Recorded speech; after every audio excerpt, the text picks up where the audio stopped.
दोस्तों, अगर आपको भी चेन्नई सुपर किंग्स और दिल्ली कैपिटल्स की टीमों के बीच में ये मुकाबला पसंद आया हो तो इस वीडियो को एक लाइक जरूर कर लीजिएगा। दोस्तों, जैसा कि आप और हम सभी जानते हैं कि जब भी चेन्नई और दिल्ली की टीमें आईपीएल में आमने सामने होती हैं तो मुकाबला अपने आप ही रोमांचक हो जाता है, क्योंकि एक तरफ युवा सितारों से सजी दिल्ली होती है, वहीं दूसरी ओर अनुभव से भरी हुई चेन्नई की टीम होती है। सभी को उम्मीद थी कि इस मैच में भी इन दोनों टीमों के बीच में कड़ी कांटे की टक्कर देखने को मिलेगी और एक रोमांचक मैच होगा, और ऐसा ही देखने को भी मिला। तो ऐसे में दोस्तों, आज हम आपको इस वीडियो में बताएंगे चेन्नई और दिल्ली के बीच खेले गए इस रोमांचक मैच की पूरी हाइलाइट्स। तो ऐसे में आप इस वीडियो को अंत तक जरूर देखिएगा और साथ में कमेंट कर जरूर बताइएगा कि इस मैच का हीरो कौन है। दोस्तों, इस मैच की शुरुआत हुई दिल्ली कैपिटल्स की टीम के कप्तान ऋषभ पंत के टॉस जीतने के साथ में। ये मैच दिल्ली के नजरिए से काफी महत्वपूर्ण था, क्योंकि दिल्ली ने अपने खेले दोनों मुकाबलों में हार का सामना किया था। तो ऐसे में आज दिल्ली को जीत चाहिए थी। वहीं आपको बता दें कि इस मैच के लिए दिल्ली की टीम ने पृथ्वी शॉ को कुलदीप यादव की जगह पर अपनी टीम में शामिल किया था। जहां दिल्ली की टीम को एक बेहतरीन और ताबड़तोड़ शुरुआत दिलाने के इरादे से डेविड वार्नर के साथ में वापसी कर रहे पृथ्वी शॉ मैदान पर आए। इन दोनों पर दिल्ली को एक अच्छी शुरुआत दिलाने की जिम्मेदारी थी। वहीं इन दोनों ने शुरू में तो संभल कर बैटिंग की और चेन्नई के गेंदबाजों का सामना किया। वहीं सीएसके के गेंदबाजों ने भी शुरुआती ओवरों में अच्छी और सधी हुई गेंदबाजी की, जिसकी वजह से शुरू के 4 ओवरों में दिल्ली की टीम के 6 के रन रेट के साथ सिर्फ 24 रन ही बन पाए। लेकिन पारी का 5वां ओवर लेकर आए दीपक चहर के खिलाफ आखिरकार वार्नर ने अपने हाथ खोले, जहां इस ओवर में वार्नर के बैट से 2 चौके और 1 छक्का देखने को मिला। वहीं पावर प्ले के अंतिम ओवर में पृथ्वी शॉ ने मुस्तफिजुर के खिलाफ 3 लगातार चौके लगाए। इसके अलावा वार्नर ने भी 1 चौका लगाया और इस तरह से पावर प्ले की समाप्ति तक दिल्ली की टीम ने 62 रन बना लिए थे। वहीं पावर प्ले के बाद में भी इन दोनों ने ताबड़तोड़ बैटिंग करनी जारी रखी। ये दोनों स्पिन और फास्ट दोनों के खिलाफ चढ़कर खेल रहे थे, जिसकी वजह से सीएसके की टीम पूरी तरह से दबाव में दिखाई दे रही थी। वहीं देखते ही देखते पारी के 9वें ओवर में वार्नर ने अपनी हाफ सेंचुरी भी पूरी कर ली। लेकिन इसके बाद में वार्नर ज्यादा देर तक टिक नहीं पाए और उनको मुस्तफिजुर रहमान ने आउट कर दिया। यहाँ पे पतिराना ने एक लाजवाब कैच पकड़ा। वार्नर ने दिल्ली की टीम के लिए 35 गेंदों पर 52 रनों की पारी खेली। इस पारी में वार्नर ने 5 चौके और 3 छक्के जड़े और उसके बाद में बैटिंग करने के लिए आए कप्तान खुद ऋषभ पंत। और इस तरह से दिल्ली की टीम ने शुरू के 10 ओवरों में 95 रन बनाए। वहीं दिल्ली के बल्लेबाजों की बैटिंग को देखकर लग रहा था कि दिल्ली की टीम आज 200 से ज्यादा का स्कोर बनाएगी। लेकिन 11वें ओवर में जडेजा ने पृथ्वी शॉ को भी धोनी के हाथों कैच आउट करा के पवेलियन भेज दिया, जहां शॉ ने वापसी करते हुए दिल्ली के लिए 27 गेंदों पर 43 रन बनाए। इस पारी के दौरान शॉ के बैट से 4 चौके और 2 छक्के देखने को मिले, जिसके बाद में पंत का साथ देने के लिए मिचेल मार्श मैदान पर आए। वहीं उसके बाद में मार्श और पंत ने मिलकर दिल्ली की टीम की पारी को संभाला और एक साझेदारी बनानी शुरू कर दी। जरूर पंत ने शुरू में आते ही जडेजा के खिलाफ एक लंबा छक्का लगाया, लेकिन उसके बाद में पंत की पारी काफी धीमी पड़ गई। लेकिन मार्श ने अटैकिंग बैटिंग करने की जिम्मा उठा लिया और कुछ बड़े शॉट्स खेलकर दिल्ली के स्कोर में इजाफा किया। लेकिन पारी का 15वां ओवर लेकर आए मथीसा पतिराना और इस ओवर में पतिराना ने 2 विकेट लेकर मैच को पूरी तरह से मोड़ दिया। जहाँ पहले तो 150 की स्पीड की यॉर्कर पर पतिराना ने सेट बैट्समैन मिचेल मार्श को क्लीन बोल्ड कर दिया, जहाँ मार्श ने 12 गेंदों पर 18 ही रन बनाए।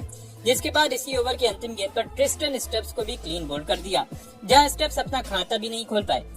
लेकिन उसके बाद में पंत को अक्षर पटेल का अच्छा साथ मिला। जरूर अक्षर ने बड़े शॉट शुरू में नहीं खेले, लेकिन उन्होंने अच्छे से स्ट्राइक को रोटेट किया।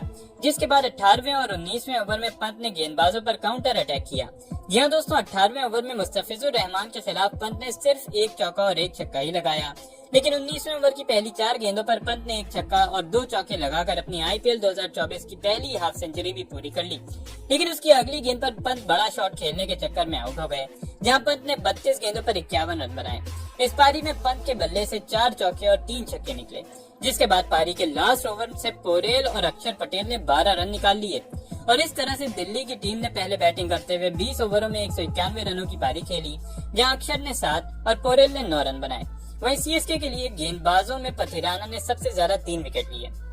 जिसके बाद में सीएसके की टीम इस लक्ष्य का पीछा करने के लिए मैदान पर आई। सीएसके की टीम को एक बेहतरीन शुरुआत दिलाने के लिए 2 इनफॉर्म बल्लेबाज ऋतुराज गायकवाड़ के साथ में रचिन रविंद्र मैदान पर उतरे।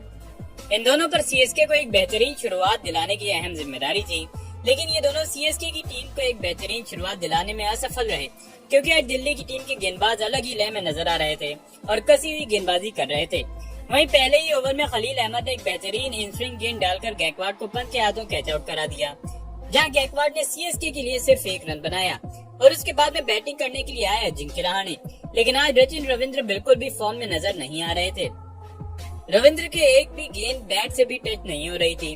खासतौर पर ईशांत और खलील के खिलाफ रविंद्र स्ट्रगल करते हुए नजर आ रहे थे, जिसकी वजह से दबाव भी अब रविंद्र के ऊपर आ गया था, जिसकी वजह से तीसरे ओवर में खलील के खिलाफ बड़ा शॉट खेलने के चक्कर में सचिन रविंद्र आउट हो गए, जहां रविंद्र ने 12 गेंदों पर सिर्फ 2 रन ही बनाए। और अब सीएसके के लिए बैटिंग करने आए डेरियल मिचेल, जहां अब मिचेल और रहाणे पर सीएसके की पारी को संभालने की अहम जिम्मेदारी थी, जिसके बाद में मिचेल और रहाणे ने सीएसके की पारी को संभाला और एक साझेदारी बनानी शुरू कर दी। इन दोनों ने सिंगल डबल तो निकाले, साथ में खराब गेंद का भी भरपूर फायदा उठाया और उसे बाउंड्री में कन्वर्ट किया, जहां पावर प्ले समाप्त होने तक इन दोनों ने सीएसके की टीम के स्कोर को 32 रनों तक पहुंचा दिया। वहीं पावर प्ले के 2 ओवर तक इन दोनों ने कोई भी रिस्की शॉट नहीं खेला और सिंगल डबल से पारी को आगे लेकर चले गए।